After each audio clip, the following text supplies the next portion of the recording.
Well. Welcome back, everyone, to Talk Norwich City. I didn't think we'd be going live this evening after Norwich City's first Premier League win of the season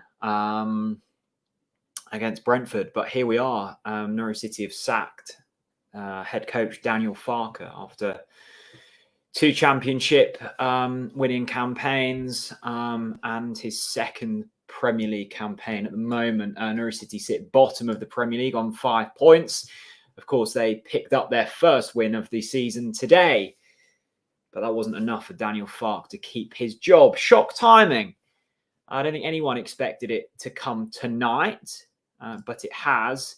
And Norwich are now managerless for the moment. I've literally just found out about this news, so we can learn what's going on together. Welcome along, everyone, to this emergency live stream here on TNC. As we try and just dissect the news that Daniel Farke is no longer Norwich City's head coach. As I say, it came after Norwich City's first Premier League win of the season. Of course, there's an international break coming up, so there's time for Norwich City to regroup. Their next game isn't for another 2 weeks. It comes against Southampton at home. Welcome along, everyone. I hope you're all doing well. Let me know if you can hear and see me okay, and we will jump into the news incredibly shortly. Lots to get through this evening. I was about to retire to the sofa for a relaxing Saturday evening. Norwich City picking up 3 points, couple of beers, happy days. It's never boring being a Norwich City fan, is it? It is never boring. That's for sure. I'm just trying to dissect the news myself, trying to figure out what's gone on. It's all happened remarkably quickly.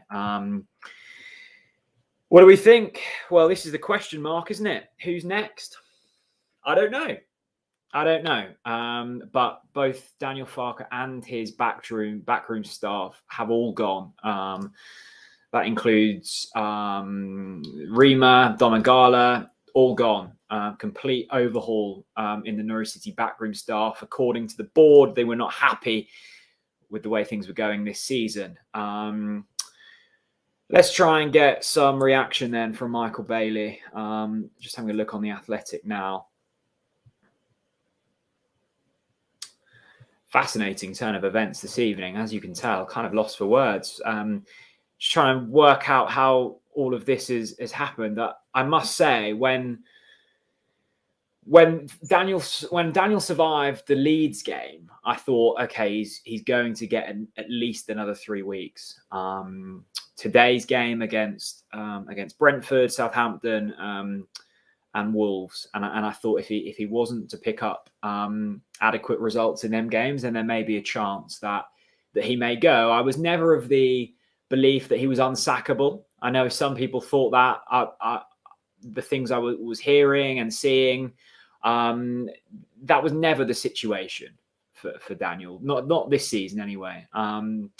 There were concerns around Norwich City's Premier League progression, and I think rightly so. I mean, he has a win percentage, or had a win percentage of just 10% in the top flight, which is an incredibly worrying number. Let's get some reaction from The Athletic as we all come to terms with this news. This is what The Athletic are reporting. Norwich City have sacked manager Daniel Farke. Farke's dismissal comes after Norwich beat Brentford 2-1 to secure their first Premier League victory of the season. The Athletic understands that Farke was informed of his dismissal after he had completed his media duties after the victory at Brentford. Assistant head coach Edmund Rima, first team coach Christopher John, and head of performance Chris Domagala have also all been dismissed. The Norwich City statement said that Norwich City can confirm the head coach Daniel Farke has left the club with immediate effect. Daniel departs Carrow Road, having overseen 208 competitive games across the helm of a 4.5-year spell. Backroom staff members Rima, Domagala and John have all left the club. The club will issue further update on its first team in due course.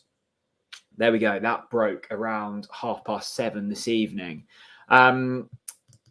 I think that the actual sacking, I don't think overly surprises me. I think the timing does surprise me slightly, but it doesn't worry me. I think it almost comes at a good time. Norwich have got their win on the board. That's that off their shoulders, and now they have a couple of weeks to just try and figure out how to best approach bringing a new boss in. And that's what you need in this division. You need time, and I think this decision has been mulling over for a good few weeks now. I was wary to kind of display my dismay to Daniel publicly in such the manner that I did. But it did feel like this was a matter of if rather than when. Charlie, Jack, will you miss him? Yeah, absolutely. Absolutely. I'm saddened that it's ended this way. And I think the misconception of Norwich fans regarding my opinions over the past few weeks is that I'm happy to see it go this way. Absolutely not. I wanted it to work for Daniel. I wanted it to work for his players. I mean, at the end of the day, I want to see Norwich City succeeding in the top flight of English football. It's as simple as that. I just couldn't see how it changed. And I guess that today's win threw that up in the air a bit, because it proved to a certain extent that these players are good enough to an extent, and that Daniel was able to change things up slightly. The formation changed today. The 11 changed today. I thought his in-game management was better than what we've seen. But it's still one win from 11. And I think if you'd have said to us at the start of the season, would you have taken that after 11 games, one win? I don't think anyone would have done. But yeah, of course I'll miss him. Daniel Farke gave us two of the best championship seasons this club has ever seen. And you can't forget that. He's undoubtedly an exceptional head coach, a very intelligent man, has revolutionised the way that Norwich City go about things, and played some of the most entertaining football I've ever watched. With all head coaches, though, at clubs, you run your course, and 4.5 seasons is a very long while in football for a head coach. You rarely see managers get past 2 seasons, let alone 4. So that was a good stint from Daniel, and I'm glad that we gave him the second Premier League season. I'm also glad that we've been ruthless. I think our writing was on the wall in terms of the Premier League. And I think we all knew what was happening this season if we weren't to pull the trigger. And obviously the top dogs at Norwich City agreed. And I think there would be particular frustration, especially from Stuart Webber, that he has spent significant sums of money and Norwich City have regressed, which is incredibly disappointing. Declan, thank you for the super chat, Dec. We will miss him, but this had gone on long enough. Yeah, the one thing you can't say Norwich were impatient. They gave Daniel a lot of time, and I think Daniel would have been extremely grateful for that. They gave him time to change it the first time around and this time around, and neither times did we get exactly what we wanted. I think the first Premier League campaign where we went down, at least we were competitive until kind of Project Restart. I think there were concerns in that phase of time, but I think most people understood that we were lacking resource and finances were going into different things at the club. This time that there were less excuses to be had. I still think it's incredibly difficult in the Premier League, and I think another manager would have had us in a better position 11 games in, but it's hard to say if it would have been too much different. Our squad is simply not the same as a lot of the teams in this division. I think Brentford are the only anomaly in terms of net spend over the past 10 years. They have actually made money over the last 10 years. The majority have spent hundreds of millions, if not billions of pounds. We've spent, I think, 8.5 million over 10 years in terms of net spend. So we're 19th and Brentford are 20th in terms of spend. Usually that translates into league position. I think wage bills are probably slightly more translatable in terms of final league position, and Norwich again are in the bottom 3 in terms of the Premier League. So it's about managing expectation. But I think the top brass at Norwich City would have seen that this wasn't progressing forwards, and that was the concern. They wanted improvement this time around, and 11 games in, they haven't got it. James Conway, welcome, James. The Watford home game was his biggest loss. I think it was that point where it was kind of game over for Daniel. That was a really big game, that Watford game, and I look back to Alex Neil's reign. I've said this before, but I look back at Alex Neil's reign in charge of Norwich, and his pivotal moment was the defeat to St James's Park at Newcastle, St James's Park 6-2. And that's where the identity started to go. That's where the playing style started to go. And I think it was very reminiscent to Watford. We got picked off by a side that we should have really been beating. And we retracted into this nervous shell defensive style. And that was essentially the writing on the wall. I think Norwich fans would have been slightly more lenient if we would have kept that identity. And I also think it would have translated into more points. But there was an issue with Daniel's ability to change in game and just change in general. It was kind of plan A, and that was it. And then when we did have to find a plan B, we couldn't quite find it. The Leeds performances, the Leeds one was the one where it was game over.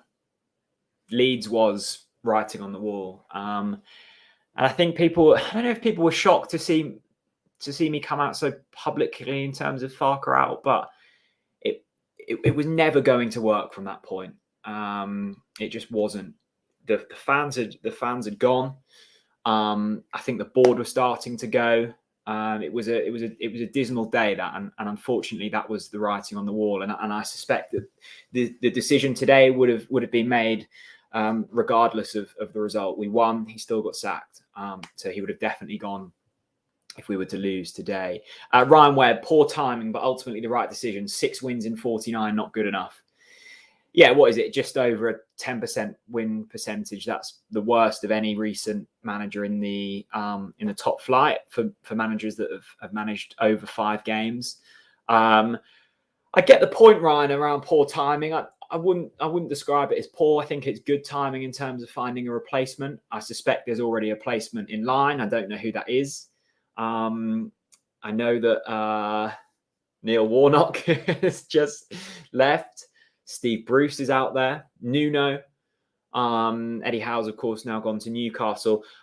I suspect it may be a name that we've never heard of, but there are also managers out there that we know that can keep teams in the Premier League, and that's their USP. I'm also going to put the name in the hat, and this is pure speculation, that Roy Hodgson's very good friends with Delia Smith and Michael Wynne-Jones. I know that I think's retired. Could he come out of retirement? I don't know. I'm speculating at this point. Yeah, this is one man I wouldn't take. I wouldn't have Frank Lampard. No chance. I don't rate him. I don't rate him at all. Not at this point anyway. I'm not saying he won't go on to be a good manager, but not for me at this stage. Sam saying Tony Pulis. Look, Norwich have got a really interesting decision on their hands now. Do they look at the Daniel Farke replacement as being a long-term one and someone they see in charge for 4.5 years, or do they look at this as a short-term end of season job where just try everything to keep us in the Premier League, and then you find the long-term replacement through the summer? Because my understanding is that Webber will sign a new deal. I think Webber's here for the long run, and I think once he had that new contract on the table, which I think will be made public in the next few weeks, then his decision was does he want to continue with Daniel long term, or does he want to get rid? And obviously this was his decision. There we are. We're now managerless. I think once the dust settles on this, and I think the dust will settle quickly, actually, considering we've got that international break. It's not like we've got a game on Tuesday. Daniel will be remembered fondly. at Norwich City. It's been a remarkable journey. I mean, you look back to that. You look back to when he took over to where we are now. It's been a remarkable spell, really. And I think the players that we've seen come through, Daniel, the Germans, it's just been a wonderful time. And granted, it hasn't particularly ended in the way we wanted it to. And I think we maybe hung on a bit long. And I think for some people, the legacy's been tarnished slightly. But 2 of them championship seasons, I mean, what was one of them? The best ever, wasn't it, in terms of our championship record? So he's done good things. Him and Stuart were a formidable duo. And we put together some of the finest football the championship scene. Now, that wasn't able to be replicated in the Premier League, but that's incredibly tough to do. So it's going to be interesting to see what happens next. I think there'll be a few players incredibly chuffed that Daniel have gone, including Billy Gilmore and Todd Cantwell. You've got 2 players there with remarkable talent. I think everyone knows my stance on Todd. He should be playing. He's fit. He's ready to go. He hasn't been for whatever reason. And I'm sure that he will be in the mind of whoever comes in next, because he's a Premier League talent that's being wasted at the moment. And Christos Jolis, rightly so as well, who hasn't been played after that penalty he missed against Liverpool in the Cup. Sam, hello, Sam. How are you, mate? He's just won today, and I don't understand why we've sacked him. And now my question is, who are we getting in? And also, anything will change. Well, I can't say if anything will change. I think the reason he's been sacked today is actually to do with the timing in terms of the international break coming up. It comes at a good time for Norwich City. They've now got 2 weeks from now to find a replacement, get a replacement in, meet the players. That's something you rarely get in the Premier League, is time. So we've got that. We've got time to regroup. I think regardless of if we won, which we did today, or lost or drew, the large sample size of data that we have from the Premier League was damning. And it was that Daniel Farke, don't want to sound ruthless, but wasn't good enough for the top flight. And I think that was seeping into other areas. And that's essentially why he's gone. Stuart Webber is a ruthless sporting director. Well, I say he's given Daniel a long while. I don't know if you can describe it as ruthless. So there we go. Who do we all think we could be getting in? I have absolutely no idea. There's names that we're all aware of, and there will be names that Stuart will have on his list. As I said on the last podcast, Stuart has always kept the name of 5 managers that he deems adequate replacements should Daniel Farke leave. Now, the list I was aware of a couple of seasons ago was if Daniel Farke were to walk. That's obviously not happened. They've got rid of him, but there will be. I suspect there will be a replacement already lined up. I wouldn't worry about that. Sinbad, thank you so much for the super chat, mate. Would Farke have changed the formation if not for injuries? I think he's benefited when his hand's been forced, not due to his own decisions. Yeah, I mentioned this in the video, actually. I think Daniel actually benefited from Grant Hanley and Ozan Kabak being out injured and ill today. It meant that we couldn't go with 5 at the back, and I don't think it's particularly benefited us. I guess it benefited us in the short term with them clean sheets against Burnley and Brighton, but we've looked half the team going forwards. I thought structurally we actually looked okay today. I think there were particular worries down our right hand side. Max Aarons was being pulled across way too much. Rico Henry got the goal from there, but I thought we looked better with that structure. I still think our squad and our recruitment was crying out to play a 4-2-3-1, and I think that's what our next person will do. The players we've got suit that system and the strengths for that. So, yeah, look, Daniel's been unfortunate with some injuries this season, but I think actually today it did benefit him. He was forced to play a certain way, and that way ended up working. Alan, that's very kind. £10. Thank you, my friend. The international break actually means the new manager will only get 2 to 3 days to work with our international players. Pukki, Norman, Rashica, Gilmore, Big Andy, etc. Would be a week normally. Yeah, I guess, but I think what I'm saying is like there's a lot of players that won't be going away. Granted that some of the players there will be going away, but just to get into Colney, aware of your surroundings, build your backroom staff, meet the people, meet with Webber. You've got a couple of weeks now. Yeah, Alan, I take your point that Pookie and Norman, Rashica, etc., won't be about. I still think it's better timing than if we were to sack him when there wasn't an international break. Churchy, get the coach driver in. He mentioned the coach driver, didn't he? It's been. I mean, we'll be doing loads of content over the next week surrounding kind of Daniel's time at the football club, and we'll have a podcast where we can go more into it next week.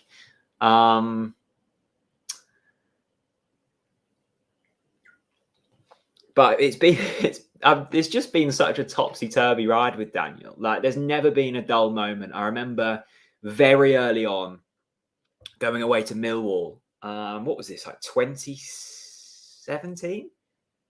Would have been about 2017, wouldn't it? And just looking abject with like Marcel Franca and who was the left back, James Husband, and players like that. And I was just like, what's going on here?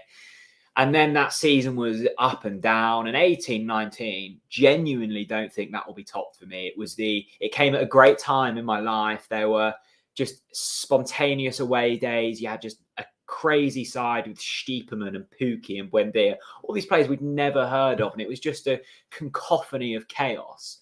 And last season was slightly more expected that we play well, but still joyful nonetheless. And then we've had a couple of Premier League seasons that haven't really worked out as we'd have liked. But I mean, the one thing you want from your football club is entertainment. And we've certainly had that under Daniel. And I'm sure that he'll walk into a lot of jobs. I've got absolutely no doubt about that. Filthy feet. Disgusting. That's nearly as disgusting as you're spelling filthy feet. Disgusting from TNC and so-called Norwich fans. We've lost one of the best and we'll go back to obscurity. You don't know how lucky we've been. I think that's really unfair, and I think that's incredibly disrespectful to Stuart Webber and the infrastructure that he's built around the football club. We won't go to obscurity. We've been in the Premier League under countless managers, and as Stuart says, like, the football club will be here long after Daniel and long after him, and regardless of who's in charge, their job was to try and leave the football club in a better place. Daniel's left the football club in a better place, and whoever the next head coach is, manager, I think will come in with a decent job. But I think that's disrespectful. I think fans are right to criticize if there's a big enough pool of evidence, and I think Norwich fans had that with Daniel, that it wasn't working. It hadn't worked over the space of a season and a quarter in the top flight. And just because you're critical of your head coach doesn't mean you're suddenly not supporting the football club. I think they're two very different things. Almost supporting your football club is having your club in the best interests. And I don't think it is having your football club in the best interests if you're willing to sit back and accept failure. And that's what we've been seeing over the past kind of 18 months of Premier League football. So, yeah, that's what I'd add to that. If people didn't like what I said about Daniel, that's absolutely fair enough. But I had to be honest, and I wasn't seeing things progressing. the most, well, obviously the most chuffed I'd been this season was today. So it's a mixture of emotions, because I think this will benefit Norwich in the long term, this decision. Equally, it comes off the back of 3 points, so it's a strange couple of decisions back to back. James, hi Jack, just home from the game. Don't usually have a lot of respect for you a lot. Any relation to Vic Reeves? Not that I'm aware of, James. Possibly, I don't know. I'm not a massive fan of Vic Reeves, actually. So if he was to be a relation, Wouldn't be the best. Chris Wilder, the bookie's favourite. You're all laughing. You're not laughing now. Look, I don't know if Chris Wilder's the man. I mentioned him a month ago when it was kind of early days of like, is Farke going to go? Is he going to go? Oh, I think he's going to go. Oh, he's gone. I think what Chris Wilder would do is unite a fan base. And I hated Chris Wilder when he was at Sheffield United, but kind of a bitter hatred. It was like, God, I really despise you, but quite like you to be my manager. It's one of them. It's like us against them. Now I'm speaking. That's a very emotional discussion point. Whether he could display that kind of stuff on the pitch is another question. In a season of brilliance in the Premier League with Sheffield United and a season of abject failure. So I don't know. I think out of the names, the well-known names, the Warnocks and the Hodgsons and the who else is there? The Lampards. I think Chris Wilder's the best of the bunch. I don't know if Webber will go for one of them. I think it's going to be a man that we've probably never heard of unless you follow the German leagues or something. I don't know. As I say, I'm speculating. Out of all of the names, Nuno's the other one. Not Nuno for me. I don't think we've got the defensive players to play the style that Nuno would want. And I think he'd be too expensive as well. I think I'd be surprised if he went from a highly paid Spurs job to relegation scrapping Norwich. Out of that list, it's Wilder for me. But granted, there will be a whole host of names that I've never heard of, so it'd be unfair for me to comment too much. Nathan, hello Nathan. He was rightly sacked. 1 win in 11 games is not good enough. And 2 seasons ago, we have 3 Premier League wins all season. He's a championship manager, in my opinion. Yeah, I mean, the stats don't lie. As Chris Reeves says, facts don't care about feelings. And I guess based on facts, he is a championship manager, a very good championship manager. I mean, what was it? Like nearly 200 points in 2 seasons, which was remarkable. Yeah, I'm sure that Daniel will go on to be an incredibly successful head coach. I've got no real doubt about that. I just think you see it at all clubs. Like the problem is with managers is they never go out at the right time. They always leave it too late. And it's probably because they're on lengthy contracts. They don't want to walk, and boards get scared about sacking too early. The only manager, and there's probably others, the only manager I can think of in my lifetime that's gone at the right time is Fergie. He was like, well, I can see what's coming and I don't like the look of that, so I'm getting out while I'm on top. But if Daniel, with hindsight, the right thing to have done would have been to have said, thanks very much, Daniel, brilliant promotion, on your way. That didn't happen, and probably the right call at the time. I think it would have felt remiss to have not given Farke another stab at the Premier League, because you just never knew if it was going to work. I think we've let it run too long this season. I think I would have probably pulled the plug post Chelsea before Leeds, and then you would have had Leeds, Brentford, Southampton, Wolves, Newcastle for a new manager. Now, it hasn't ended up too badly because, yes, we lost to Leeds, but we've won today. And now you've got 4 consecutive football matches that are very winnable, or at least easier than the rest. I'm not going to say winnable because they're still incredibly good teams we're going up against. But it's not worked out too badly, timing-wise, I don't think. Let's actually have a look at the bookies list of managers. Norwich City, next manager odds. If anyone was on Farke at 5-2 for next manager after Nuno, because it was Dean Smith who was the favourite. You've had a good one there. Let's have a look. I'm not even sure if the market will be up yet. Next manager. Here we go. Oh, no, they haven't got the market up yet. No, I suspect it will be Chris Wilder near the top. Nuno will be on there. Eddie Howe's gone to Newcastle, so that's off the list. I don't think that was realistically ever an option. Sam Pratt. Hello, Sam. Oh, I recognise that poster. Legend. Hope you're well, mate. Maybe it'll be good to see another manager we haven't heard of. Could bring a new style of football and bring a different type of players in. I think what having a new manager does do is it gives you a new lease of life, doesn't it?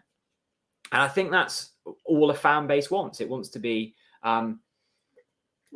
energized and excited. Granted, you can't change too much until January, and even then, there's not going to be wholesale changes. I think Norwich do have a talented squad. Rashica and Christos Jolis and Todd Cantwell. I think Josh Sargent has been tapped into well enough. I think we need a striker in January. I don't think we've got enough firepower, but that's a whole nother discussion for another time. And I think we've got the flexibility to play a whole host of formations. Now, as I said earlier, I think 4-2-3-1 is best suited. I'm sure the new head coach will either agree or disagree with that. But there is flexibility in this squad. You've pretty much got 2 players to every position, which was what Stuart Webber always wanted, which was good. Paddy Power has Darren Huckabee as favourite. Do they really? Let me have a look if they've got to mark it up. Paddy Power next. Norwich manager. Let's see if they've got it. They have. Darren Huckabee is indeed the next favourite. This is how the betting looks at the moment. Amazing. Sorry, there's another super chat I've missed. Hang on. Give me a second. Nathan Allen. Hello, Nathan. Very kind super chat, my friend. I support Liverpool, but I live in Norwich, so they're my second team. I think we need a proven relegation battle manager who will get us out of this. Yeah, it's either going to go one of 2 ways, Nathan. You're going to get a manager in for the short term on a short contract to just try and get us out and then reevaluate in the summer, or you're going to get a longer term plan with, of course, the hope to get us out of the relegation zone. We shall see how that goes. I've just got the relegation market up here. This is one of the worst markets I think I've ever seen. You can tell the traders have been scrambling on this one. Here we go. This is the next permanent Norwich manager betting. Huckabee the favourite at 5-1. Mark Robbins 11-2. Stephen Gerrard 6s. I don't think he's going to leave Rangers, is he? Lampard on there. Lucien Favre. Bruno Labbadia, Michael O'Neill, Hodgson. I told you, didn't I? Hodgson's going to be on that list. He's good friends with Delia. Michael O'Neill, Rafa Benitez. Look, they're just throwing together some names there. I mean, there's no chance Huckabee gets the job. I can assure you of that. Let me just send this tweet out. That'll get Hux out for it. Hux is favourite. Sorry, me multitasking. NCFC manager according to Paddy Power. Get your thoughts in. Out of that list, who would you like to see? Who's your money on? Where's the smart money going? Where's the smart money going? Thanks for all the super chats, by the way. That's very kind. Josh Hopkins, Heaton to return. Imagine. What price was Heaton? 11-1. I've seen better 11-1 shots. I'll tell you that. Oh, Nathan, very kind. Another super chat. I like Atalanta's manager. He played great football against Man United. He's similar to Bielsa's. Yeah, I mean, I don't think look, I don't know. As I say, I'm speculating here. Mark Robbins is a good shout from Hornet for Life. He was on that list, wasn't he? Where was Mark Robbins? Yeah, second favourite, 11-2. I wouldn't. By the way, I wouldn't pay any attention to this market. This will mature over the coming days, when money starts to come. But yeah, I mean, you've got a few names on there that I'm not surprised about. Robbins, of course, I forgot, who's doing brilliantly this season. Nuno, he's just been sacked from Spurs. Nathan Jones of Luton on the list as well, who's done brilliant things there. Gerrard from Rangers, obviously Lampard. Obviously, everyone knows his exploits, and former Norwich City legend Chris Hughton. Oh my goodness, what a crazy day it's been, eh? What a crazy day. I was literally about to sit on the sofa, got a text from a close friend to say, get ready, Farke's about to be sacked. I thought it was a joke. It wasn't. And here we are. How does everyone feel? How does everyone feel this evening? Because, hello, Darren. Hope you're well, mate. Legend. Good old Darren.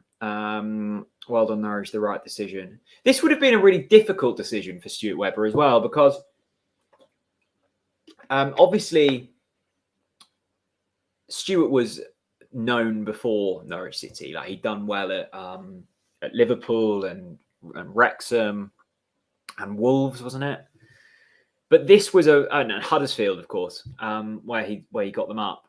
But this was a real bond between Stuart and Daniel Farke, and to sack what would have been a very close friend and someone who they'd worked arm in arm for 4.5 seasons. That's not an easy job, and it's always difficult, isn't it? Talking about football managers, and you shouldn't speculate about people's work and their livelihoods like we do in football, but that's the nature of the beast, right? Like, that's how it works. Football is incredibly ruthless. And Daniel's time has come to an end at City. I'm just going to put hang on, let me get a statement from Stuart Webber. Nathan, another super chat. Thank you so much. I'd absolutely love Gerrard as a Liverpool fan, seeing Gerrard most weeks at Carrow Road and going unbeaten at Rangers when they were bad for the last 4 years. I think Steven Gerrard's out of our realms. I don't think he's going to leave European football and Rangers for Norwich City. I may be wrong. I suspect he's probably holding out for the Liverpool job after Klopp, but I've said more ludicrous things in my time. So Nathan, I wouldn't go against you, my friend. I wouldn't put money against it. Put it that way. Let's get a statement from Stuart Webber. Give me a second. Try and multitask here. Who else is everybody wanting in? Let's have a look at the comment section. Lots of shouts for Steve Bruce. Look, I think the joy of Steve Bruce would be experienced. I don't think you want to look too much into his time I guess his time at Newcastle wasn't terrible. I know Newcastle fans weren't a massive fan of Steve Bruce, but he's a Norwich boy, isn't he? Like, he's an exceptional man in terms of Norwich City's history. Let's take a look then at Stuart Webber's statement. Just pulled this in from the Athletic now. Here we go.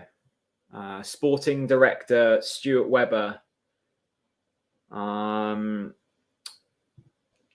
said, in continuing to demand the very best for our football club, this decision was not an easy one. I know I've determined Daniel and his staff were to succeed at this level.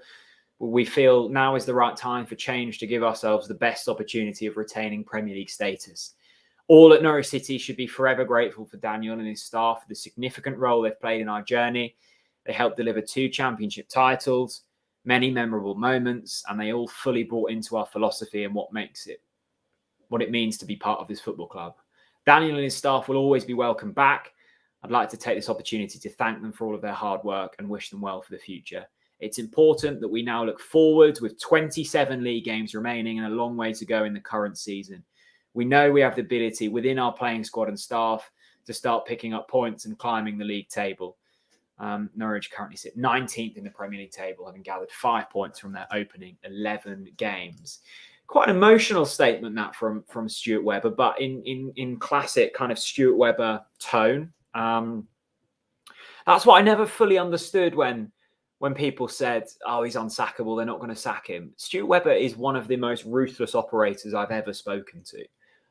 If he thought that his work was being undone and Daniel's work being undone to an extent, he was going to pull the trigger. And Daniel only found out after the Brentford game, according to the people I've read and Michael Bailey, etc. The Athletic understands that Farke was informed of his dismissal after he'd completed his media duties after the victory at Brentford. I mean, that's why he looked so cheery in his post-match interview, because he wasn't aware that he was about to be sacked. And then he was told, and also all of his backroom staff were sacked as well. Cheamed on toes. Daniel Farke TNC podcast ? Possibly. I'm sure that we will reveal more in coming weeks, but it was look, I don't think Daniel was too fond of some of the things we said, and I think that's probably burnt some bridges with us, certainly over the past couple of months. Who knows? Daniel, if you're watching, mate, you're always welcome on here. And it's a shame that we couldn't make it work while you were at the football club. Sam says, hello, Sam. What a lovely profile picture. I wouldn't be shocked if Norwich went for Ian Culverhouse. I mean, that's a serious step up for Cully, isn't it? But he's done brilliant work under Paul Lambert. If you all think back to the Gary Carlser podcast, Gary said that it was basically Culverhouse leading that ship. And of course at Kings Lynn. But in terms of a Premier League dogfight, I'm not quite sure he's got the CV. Who knows? I can't imagine it will be Ian Culverhouse anyway. Churchy, this is interesting. Daniel knew about it on Friday, in my opinion. To me, the bus driver comment says a lot. Yeah, I can't remember the exact phrase about the bus driver, but what did he say? That even he wouldn't wish it on the bus driver to take over Norwich City or something strange. I think Daniel, is worth remembering as well. English was Daniel's second language, so there were going to be slight mistranslations from him. But he did come out with some funny things over the years. I mean, I've sat in a couple of his press conferences and he would go off on the biggest tangents. A Michael Bailey or a Chris Gorham would ask a very simple question and 30 minutes later, he's still rambling on. He was a very engaging character. It must be said. Would you take Lampard? Not for me. I'm not a fan of Frank Lampard's managerial credentials. I didn't like what he did at Derby. I didn't like what he did at Chelsea. And I think Norwich needs someone with a bit more whereabouts than them. And at this stage, anyway, longer term, it's a different story. But as Stuart Webber said in his statement, there's 27 games left here. There's a lot of points up for grabs. I mean, how many points are up for grabs? 27 times 3 is, what's that? 90. 27 threes, 81. 81. There's 81 points up for grab. And I think that was the other concern for me this season. If we weren't to sack Daniel Farke, and granted, today's win did change things a little bit because it did give all the fans a lease of life. It was almost saying that the indirect messaging of not sacking Daniel Farke was, we don't really care about the rest of the season. You're not directly saying that, but you're inferring it. Because realistically, we weren't going to pick up the points required to survive. So you're essentially writing off 3/4 of the season, and that's a very defeatist attitude. Again, I didn't like what he said in the post-match interview today, that Norwich City, what did he say? Like, the performance was great today and it was brilliant to win, and the performances have been okay this season. We've been in games and we played the top 3 that we were never going to win. Really? I mean, we've seen Burnley go to Chelsea today and pick up a point. We saw Palace beat Liverpool last weekend. We saw who did we see? We see Brighton draw to Liverpool. Like, big teams can get beat, or you can get points from big teams. And that just always felt a bit meh to me. I don't know. Sean, thank you so much, Sean. I told a workmate recently that Farke would be sacked soon. I also predicted he'll be replaced by Nuno. Watch this space. Well, Mystic Meg over here, Sean.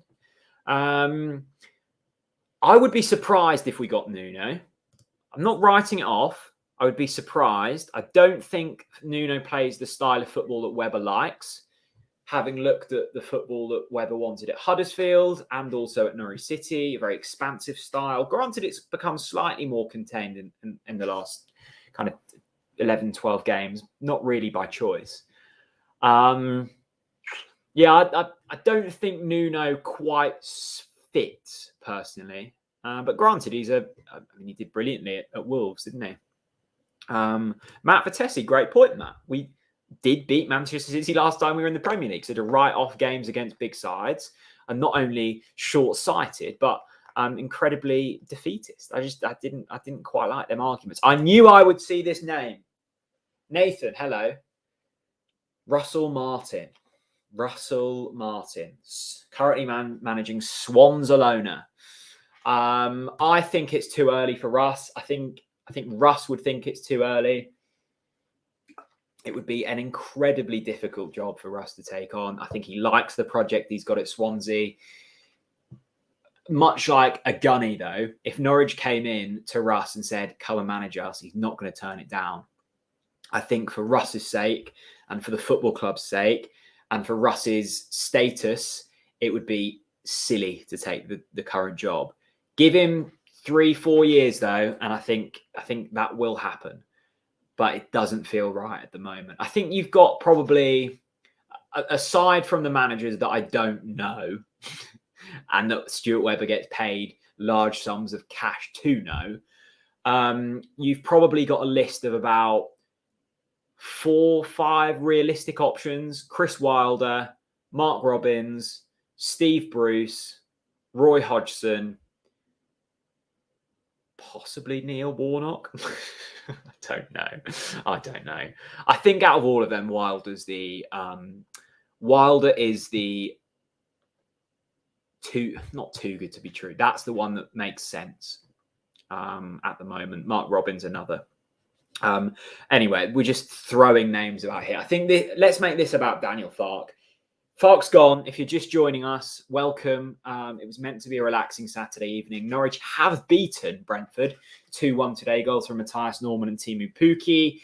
I think that lifts us above Newcastle. I can't remember what the final Newcastle score was. We may be back down to bottom. Let me quickly look.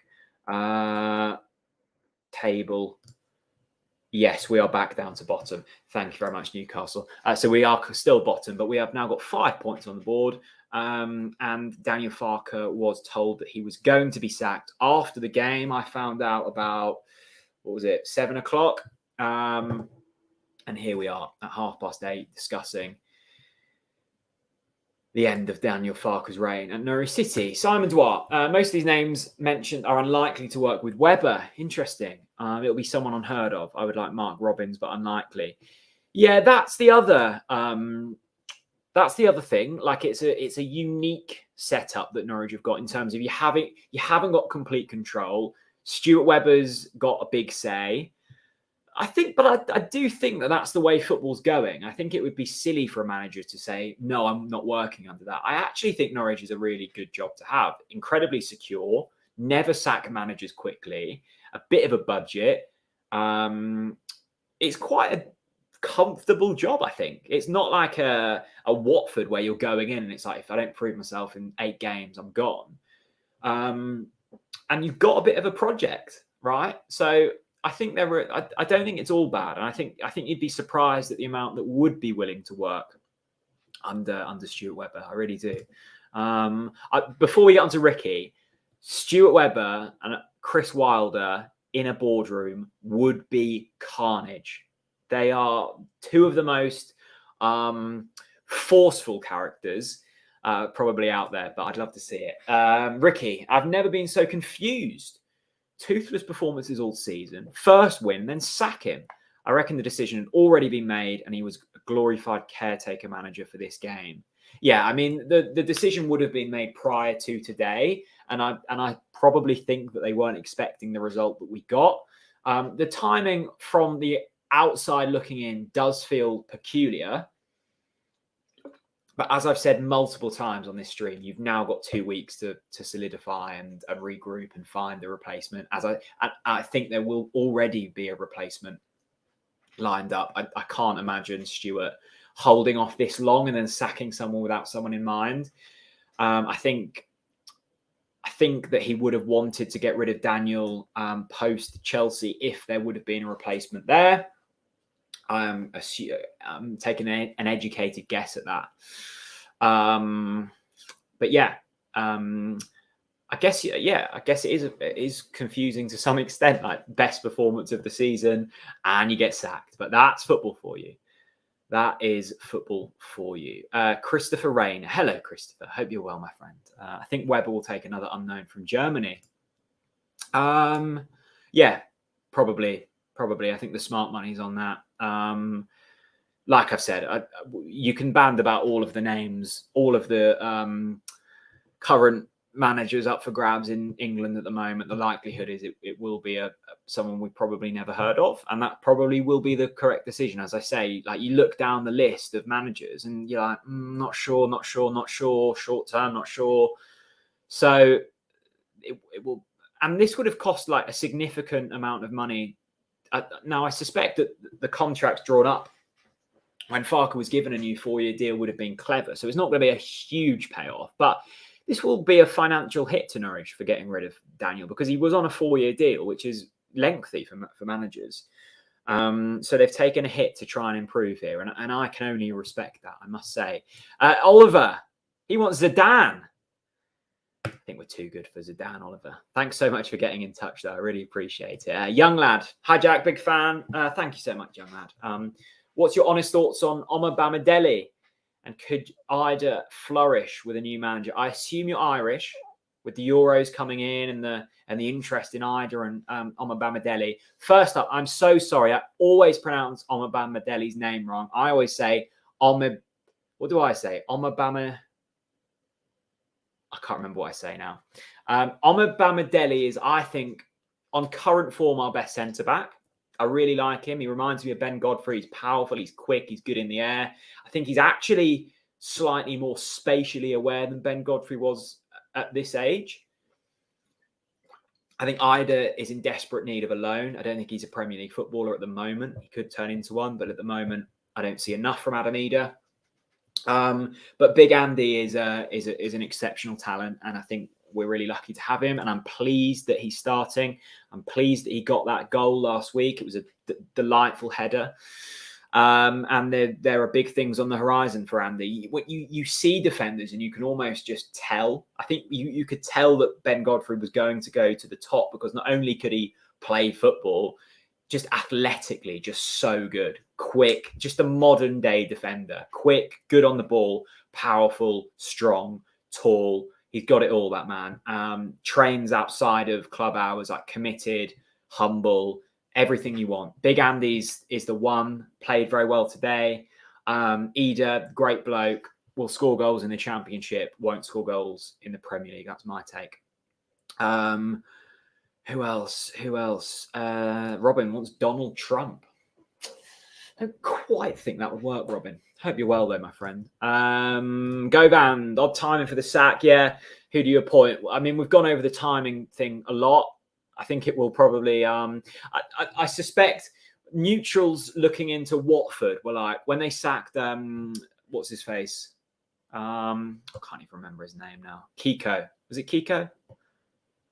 I can't remember. Whoever Watford's manager was. Everyone was like, what's going on? They're wherever they are, 9 points from 9, whatever, 7 points from 7.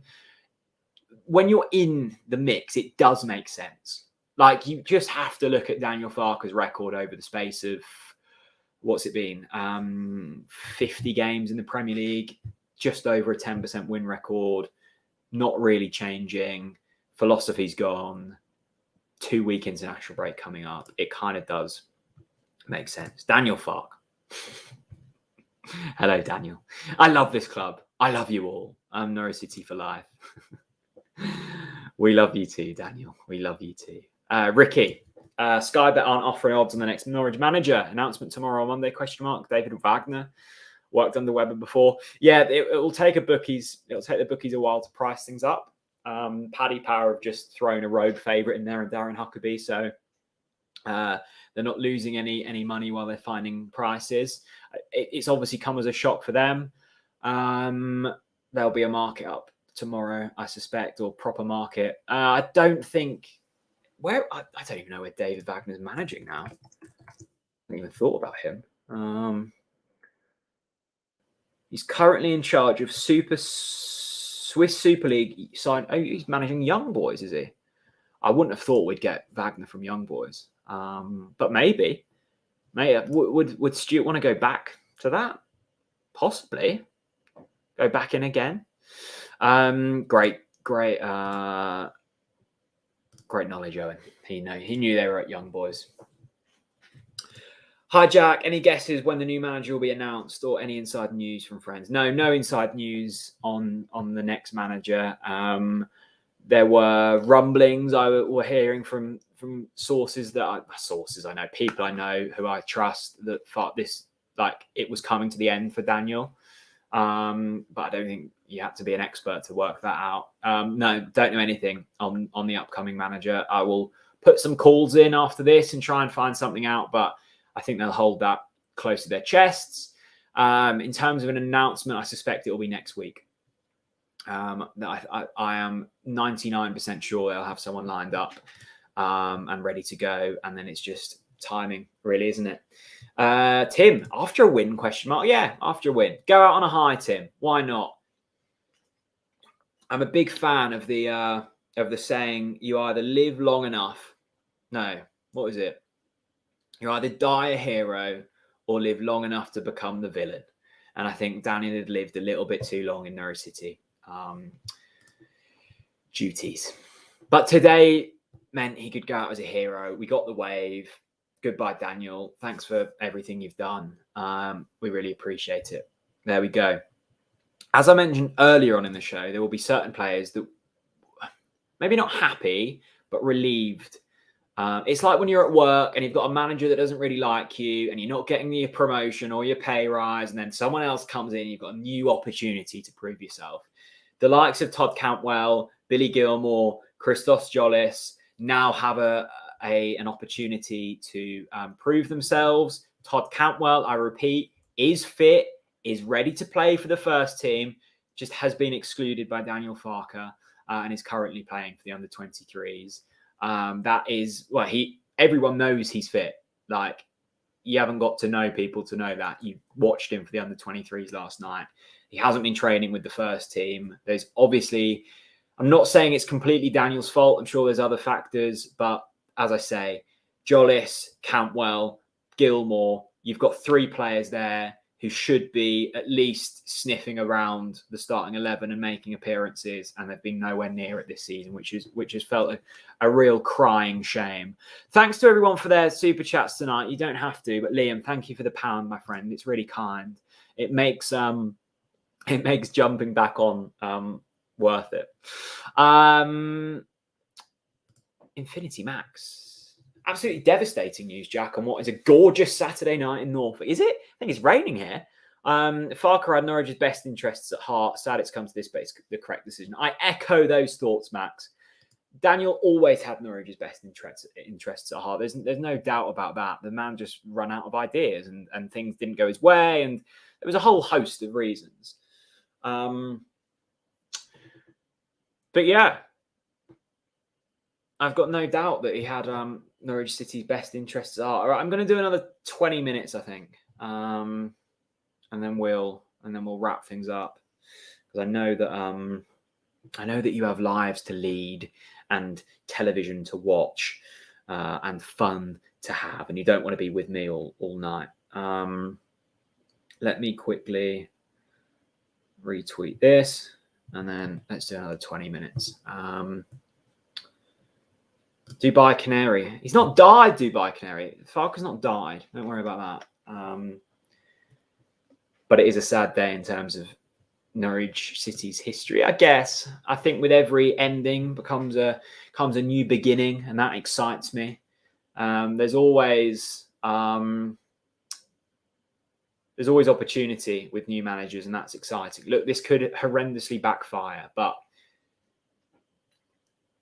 my opinion is that we won't have a worse win percentage than 10% from here on in. I think I'm fairly confident in saying that. And if it's not worse than that, then we've made the right call. Liam said, I sent the £1 to let you know what you think about Steve Bruce. I think Steve Bruce would be an okay replacement. I think it'd be a short-term replacement. As I said, I think you've got two options here. You play it short-term and you look for Bruce a Warnock or not. I really don't think it will be someone like that. Steve Bruce, it could be because of his links with Norwich, and he's an incredibly experienced Premier League manager. I don't think it will be, but if it were to be that, then that's a short-term replacement. You try and stay in the Premier League, you get rid of them in the summer, you try and find an adequate long-term replacement. I don't think Stuart would approach it in that way. I think he'd be looking for a long-term replacement straight away. I think that's always been the way that he wants to work. But I've got a lot of respect for Steve Bruce. I think the job he done at Newcastle was admirable in many ways. I think the way he was treated was horrendous. And I think he's a good manager. I really do. Whether that fits with Norwich City, I doubt. But yeah, my thoughts on Steve Bruce are that. Get Ted Lasso in. Here he is, Christos. Hello, mate. Hope you're well. I love whenever we do this. Like whenever, what have I done now? TNC. I've seen Houghton, Adams, Neil. What other managers have we had? Farke. There's been a lot, right? And I've covered a few managerial dismissals on this channel. And it's always like, what do you think of X? What do you think of Y? What do you think of this? What do you think of that? I don't have a big opinion on John Terry as a manager. I would not, well, actually I do. I don't want John Terry as manager. That's not to say it won't happen. I doubt it will happen. Look, there's so many names out there. And let's just think of what's happened today. Daniel Farke has gone. In my opinion, that was the right decision. It should have been made a few weeks ago. It wasn't. We've won today. Happy days. We can move on. Equally, I'm incredibly grateful of the work that Daniel Farke has done at this football club. He gave us two of the best seasons that we've had in the Championship, gave us some of the best memories, the best players, gave us entertainment for 4.5 seasons. Now, that entertainment was sometimes of kind of a sadistic way, like getting battered 4-0 away to Millwall wasn't a particular highlight in my life, but it did give me a memory. And that's all you're looking for in football. Spoon meat. Going to be Knudsen from Bodo Glimt. Now, is this the team that are flying in the Europa League at the moment? Beat Roma the other week. I don't know who Knudsen is. Now, you've put Knudsen there. That's the old Ipswich player, isn't it? Their manager is Kietzi Knudsen. Look, I saw him on BT the other week. That was the first I'd heard of him. It will probably be someone like that, though. And you know what? I'm all for it. I love a hipster manager. There we go. Julian Nagelsmann. I don't think so. It's been lovely to speak to you all this evening, though. It's nice to come out on here and kind of and have a chat about it. But final thing, like before today's win, where were we all at with Daniel Farke? You obviously know my thoughts, and you knew I made them very clear. Were you all willing to give Farke more time, or did you think that this was the call to make? Like, aside from the 3 points today, because that muddles things slightly, but did you think that? Well, what was your opinion? I'd be really interested, because I was saying this to Chris the other day. I was really surprised at how many people agreed with me in terms of Farke out. Like, that's not usually a popular standpoint, to want your head coach out, especially a head coach that had given you 2 championship titles. So I was surprised, and I think the majority of people did want that. I think I'm right in saying that. Yeah. Paul, Liverpool fan and Charlton season ticket holder. That's a brilliant duo. Robbins has done his time and deserves a go in the Premier League. Good luck for the rest of the season. Hashtag bring back the watch-alongs. I'd love to bring back the watch-alongs, Paul. We might do one day. I doubt it will be this season. Maybe one day. But I feel like that was kind of a moment in history, and we've put that time capsule aside. Mark Robins, yeah. I mean, I suspect that name will be bandied about a lot, Mark Robins. He's obviously a very astute football manager. We shall see. We shall see, as with all of these. Yeah, just reading through now. I think most people were of the respectful opinion that thanks, Daniel, but your time's up. Ricky, I missed your super chat. Did I? I'm so sorry if I've missed anyone's super chat. Let me have a quick look, Ricky. If not, drop me a DM afterwards and I'll have a chat. Sorry, mate, I can't see it. There's been a lot of comments in here tonight. There's what did you want to know, Ricky? I'm sorry, mate. There's another super chat from Christopher Mason. Sad to see Farke go and wish him all the best. Although the right decision. Yeah, I think that's the opinion. I think that's the commonly held opinion. I think that's the dignified opinion. Sad to see him go, but the right call. And thanks so much. We try our best. We try our best, my friend. There we go. Dubai Canary watch along. You're making me all nostalgic now talking about the watch alongs. So it's like we're doing it all again, isn't it? Just missing my hat and a Lakens. I'm on the water tonight. I'm being sensible. Yeah, I miss the watch alongs too. They were great fun. But as you say, people are out and about now. People are in the pubs, not sat at home watching their laptops. Although you are now. You are all now. Unless you're in the pub watching on your phone. You could be doing that. What do I do for a living? I work for a media publication, predominantly talking about horse racing and betting. And other sports betting. I'm sure you can work out who that is. There we go.